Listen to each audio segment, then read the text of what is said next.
The first moon landing. After the Second World War, the incompatible ideologies of USA and the Soviet Union fueled a bitter Cold War rivalry. Both nations vying for military and technological superiority, and rocket science was key to both of these objectives.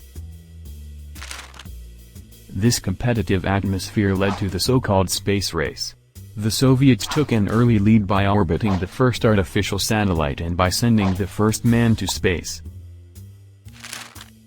U.S. President John F. Kennedy responded by starting the Apollo program.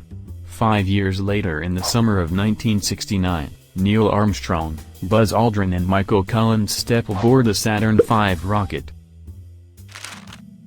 Their ambitious mission was to fly to the moon. 4 days later, on the 21st of July 1969, the Apollo lunar module landed on the Mare Tranquillitatis on the moon.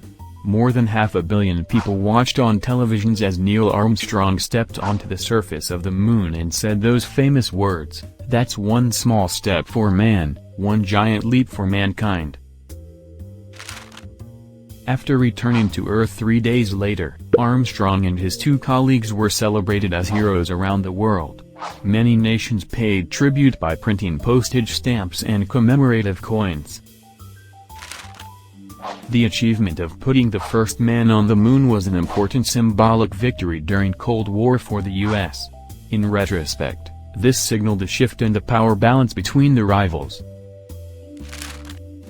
For the USSR, losing the space race foreshadowed their collapse about 20 years later.